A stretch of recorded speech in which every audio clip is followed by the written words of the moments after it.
ছেলে কালো হোক শ্যামলা হোক সমস্যা নেই আমার।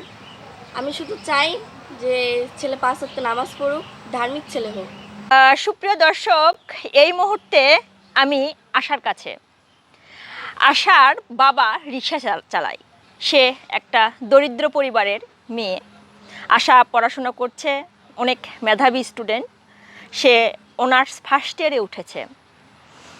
দর্শক, আমরা আশার মুখ থেকে জানতে চাইব আশা বিয়ের জন্য ভালো সুদর্শন ধার্মিক একটা পাত্র খুঁজছেন। আশা কেমন পাত্র চাচ্ছেন তার মুখ থেকে আমরা একটু জানার চেষ্টা করব। আশা, ভালো আছো আপু তুমি? হ্যাঁ আপু, ভালো আছে। আপনি ভালো আছেন? হ্যাঁ। আচ্ছা আশা, তুমি আমাদের সাথে কন্ট্যাক্ট করেছিলে, বলেছিলে যে আপু আমি আপনার কাছে একটা মানে ইন্টারভিউ দিব, একটা ভালো পাত্র তুমি চাও। আর তোমাকে দেখেও বোঝা যায় যে তুমি অনেকটাই মানে তোমার কথাবার্তা থেকে শুরু করে অনেক ভদ্র একটা মেয়ে, যার জন্য মনে হয় যে এতদিন তোমার মনে কোনো প্রেমিক আসে নাই, আমাদের সাথে তুমি কন্ট্যাক্ট করেছো।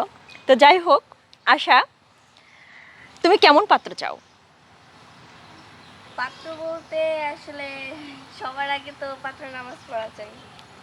নামাজ, হ্যাঁ। হ্যাঁ, ৫ তারপর? ওয়াক্ত নামাজ পড়বে, হুম। আর সবসময় মাথায় টুপি দিয়ে চলবে, পাঞ্জাবি পরবে। মানে হুম। স্মার্টলি এটা চাই না। এটা চাও না? না। ইসলামিক মাইন্ডের ছেলে চাও? হ্যাঁ। আচ্ছা, ছেলে ধরো সরকারি চাকরিজীবী বা মাদ্রাসায় পড়ে, অথবা ধরো তোমার প্রবাসী, আবার বিজনেসম্যান। হ্যাঁ, একটা চাওয়া থাকে যে তুমি কেমন ছেলে চাও। যে কোনো একটা বিজনেস করলে হবে, কিন্তু প্রবাসী জামাই। প্রবাসী চাও না? না, প্রবাসী ভাইরা যদি আমাদের সাথে কন্ট্যাক্ট করে, ধরো মানে তোমাকে তারা বিয়ে করতে চায়, তাহলে সেক্ষেত্রে কি করবে? যদি আমাকে বিয়ে করতে চায় তাহলে প্রবাস থেকে বাংলাদেশে আসতে হবে। বাংলাদেশে এসে তার বিজনেস এখানে স্টার্ট করতে হবে, হ্যাঁ। বিষয়টা এরকম। তো এটা কেন চাও যে মানে সে প্রবাসী থাকলে তোমার সমস্যা, তুমি দেশে থাকলে ভালো লাগবে না, এরকম কিছু নাকি? মানে প্রবাসে থাকলে তো হাজবেন্ড সবসময় কাছে থাকবে না, প্রবাসেই থাকবে। ও আচ্ছা, মূলত আর তুমি চাচ্ছ তোমাকে সময় দিবে, হ্যাঁ, তাই না? আর যদি তো সে নামাজ পড়লো কি বললো না এটা তো দেখতে পারবো তাই না। না? আচ্ছা। আচ্ছা, এটা একটা অনেক ভালো ভালো সুন্দর কথা বলছো যে তুমি একটা নামাজি, ধার্মিক এবং তোমাকে ভালোবাসবে, এরকম একটা ছেলেই তুমি চাচ্ছ। ওটা অনেক একটা ভালো কথা বলেছো। যাই হোক, তোমার বাবা কি করে? আমার বাবা রিক্সা চালায়। হ্যাঁ, এটা আমি বলে দিয়েছি, তোমার বাবা রিক্সা চালায়। অনেক দরিদ্র পরিবারের তুমি, আমি তোমার জন্য দোয়া করি বোন।